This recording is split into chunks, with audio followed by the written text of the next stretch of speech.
400টিরও বেশি শিশুকে হত্যা দীর্ঘ 20 বছরের মধ্যে, এবং শেষকালে এই আততায়ীর বিচার সম্পন্ন হয়েছিল মাত্র 4.5 মিনিটের মধ্যে। দিনটি ছিল 30শে মার্চ 1896 খ্রিস্টাব্দে। ইংল্যান্ডের রেডিংটন শহরের পাশে থেমস নদী থেকে উদ্ধার করা হয় 1.5 মাস বছর বয়সী একটি বাচ্চা মেয়ের মৃতদেহ। সেই মৃতদেহটি একটি পার্সেলের মধ্যে মোড়া ছিল। সেই পার্সেলের মধ্যে যে পোস্ট অফিসের স্ট্যাম্প রয়েছে তার সাহায্যে পুলিশ পৌঁছায় অ্যামেলিয়া ডায়ার নামক একজন পৌরার কাছে। এই অ্যামেলিয়া ডায়ার ছিল একজন বেবি ফার্মার।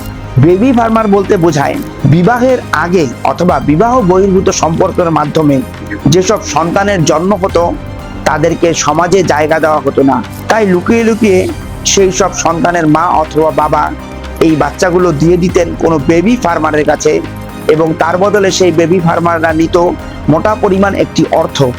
সেই বাচ্চাটিকে তারা লালন পালন করত এবং পরবর্তীকালে কোনো নিঃসম্পদ দম্পতিকে তারা সেটি দত্তক দিয়ে দিত। অবশেষে 4 এপ্রিল 1896 খ্রিস্টাব্দে ডিটেকটিভ অ্যান্ডারসনের নেতৃত্বে খুঁজে বের করা হয় এই অ্যামেলিয়া ডায়ারকে। পুলিশ যখন এই অ্যামেলিয়া ডায়ারের বাড়িতে পৌঁছায় তখন তার কাছে 2টি বাচ্চা ছিল।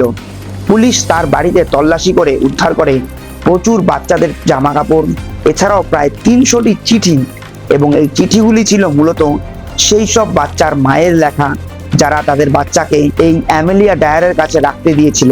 কিন্তু পুলিশ যখন এই অ্যামেলিয়া ডায়ারকে জিজ্ঞাসাবাদ করে এই 300টি বাচ্চা কোথায় গেল, কোন পরিবারকে দত্তক দেওয়া হয়েছে, সেই সম্বন্ধে সে কিছুই বলতে পারে না। অবশেষে পুলিশ যখন তাকে কঠোরভাবে জেরা করে সে পুলিশকে জানায় সে সব বাচ্চাগুলোকেই গলার মধ্যে সুতো পেঁচিয়ে থেমস নদীর জলে ফেলে দিয়েছিল। এতে তার লাভের অঙ্কটা থাকতো অনেক বেশি। সে টাকা পেয়ে যাওয়ার পর সেই বাচ্চাগুলোকে হত্যা করত, ফলে তার কোনো খরচা হতো না। থেমস নদীতে তল্লাশি চালিয়ে পুলিশ মোট 7টি বাচ্চার দেহ উদ্ধার করেছিল, এবং সেই 7টি বাচ্চার হত্যার জন্যই তাকে দোষী সাব্যস্ত করা হয়। কিন্তু আসলে তার এই হত্যার পরিমাণ ছিল 400টিরও বেশি। এই হলো এই মামলা সম্পর্কিত কিছু গুরুত্বপূর্ণ ফটো। এই হলো অফিসার অ্যান্ডারসন ও তার দল যারা এই মামলা তদন্ত করেছিলেন। আর এই হলো সেই পার্সেলটি ফটো এবং তা যেই দড়ি দিয়ে পেঁচানো ছিল তার ফটো, যা আজও সংরক্ষিত রয়েছে লন্ডনের থেমস ভ্যালি পুলিশ মিউজিয়ামে।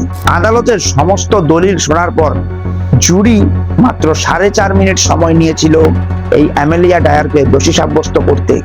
অবশেষে 10ই জুন 1896 খ্রিস্টাব্দে সকাল 9টায় এই অ্যামেলিয়া ডায়ারের মৃত্যুদণ্ড কার্যকর হয়। চ্যানেলটিকে সাবস্ক্রাইব করার জন্য আপনাকে ধন্যবাদ।